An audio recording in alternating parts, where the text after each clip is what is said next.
Burhanuddin Muhtadi, selain serangan lebih efektif saat debat Capres, Anies juga memberikan solusi. Dengan debat kemarin, Burhan menilai terlihat jelas diferensiasi antara Prabowo dan Anies. Sementara Ganjar masih belum memiliki posisi yang jelas antara keberlanjutan dan perubahan.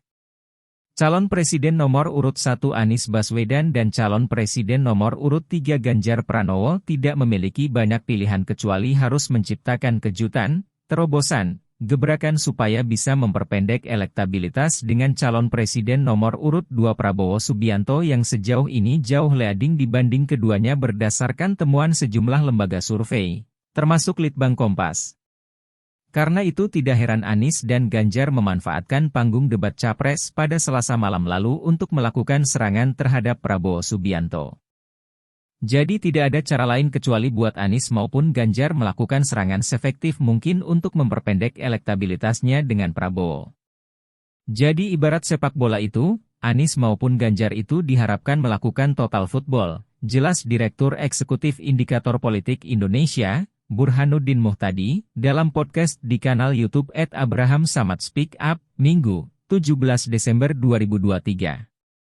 Makanya dia, Prabowo, lebih pakai strategi catenaccio, Grendel. Tapi yang kita lihat tadi malam sebenarnya bukan Grendel murni. Karena kalau Grendel kan bertahan kemudian menciptakan counter attack. Pak Prabowo menurut saya tadi malam lebih position football. Jadi dia menjaga bola selama mungkin sambil berharap waktu debat segera berakhir. Mengulur waktu, ucapnya.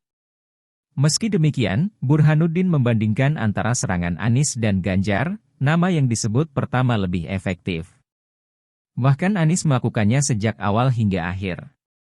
Masalahnya kalau kita lihat selama debat kemarin, terlihat yang efektif melakukan gebrakan sekaligus attacking mood itu adalah Anies ketimbang Ganjar.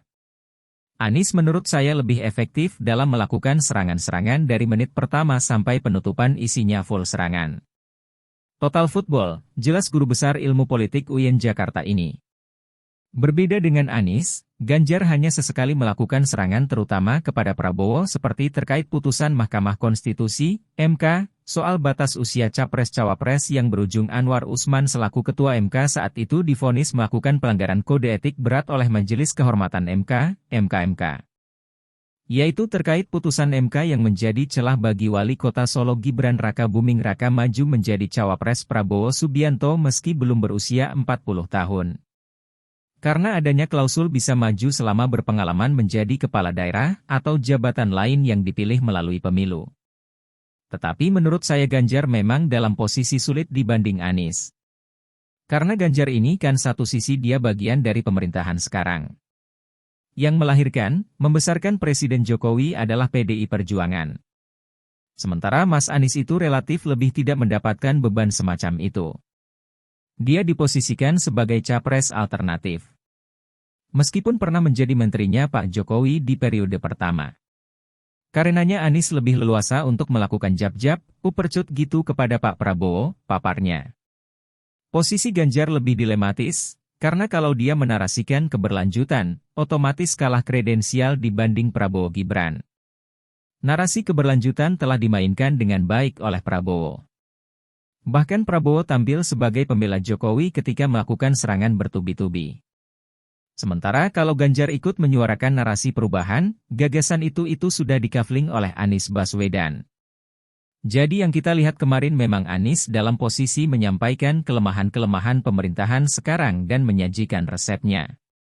Nah resep itu misalnya dalam soal revisi Undang-Undang KPK. Dia punya satu solusi yang mungkin menarik. Karena selama ini KPK dianggap mulai turun public trust-nya kemudian, turun persepsi positifnya karena revisi Undang-Undang KPK.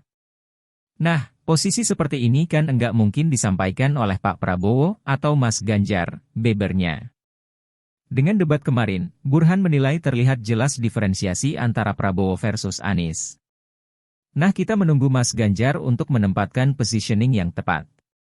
Karena bagaimanapun Mas Ganjar sampai sekarang saya lihat belum menyelesaikan repositioning terutama setelah Prabowo Gibran didaftarkan ke KPU, tandasnya.